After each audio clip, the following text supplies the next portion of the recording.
મોતથી ચકચાર મચી ગઈ છે। પત્નીની હત્યા કરી પતિએ ગળે ફાંસો ખાઈ લીધો। પતિએ ગળે ફાંસો ખાઈ લેતા તેનું મોત નીપજ્યું છે। પોલીસે સમગ્ર મામલે વધુ તપાસ હાથ ધરી છે। જો કે પતિએ શા માટે પત્નીની હત્યા કરી, ત્યારબાદ શા માટે આત્મહત્યા કરી તે કારણ હજી પણ અકબંધ। ઋષિ થાનકી અમારી સાથે જોડાઈ ગયા છે। ઋષિ, કયા સંજોગોમાં બંનેના મોત નીપજ્યા છે અને પરિવારજનો કે પછી આસપાસના લોકોનું શું કહેવું છે કે તેમની મોત પાછળ કે હત્યા પાછળ શું કારણ જવાબદાર હોઈ શકે છે?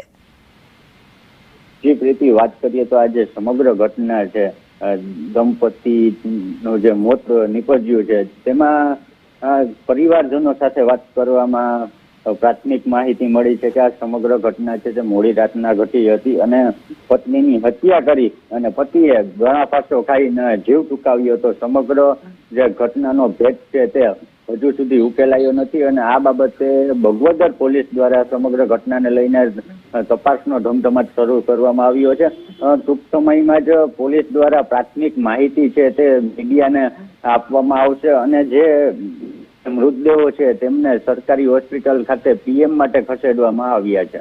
આભાર ઋષિ, તમામ વિગતો માટે।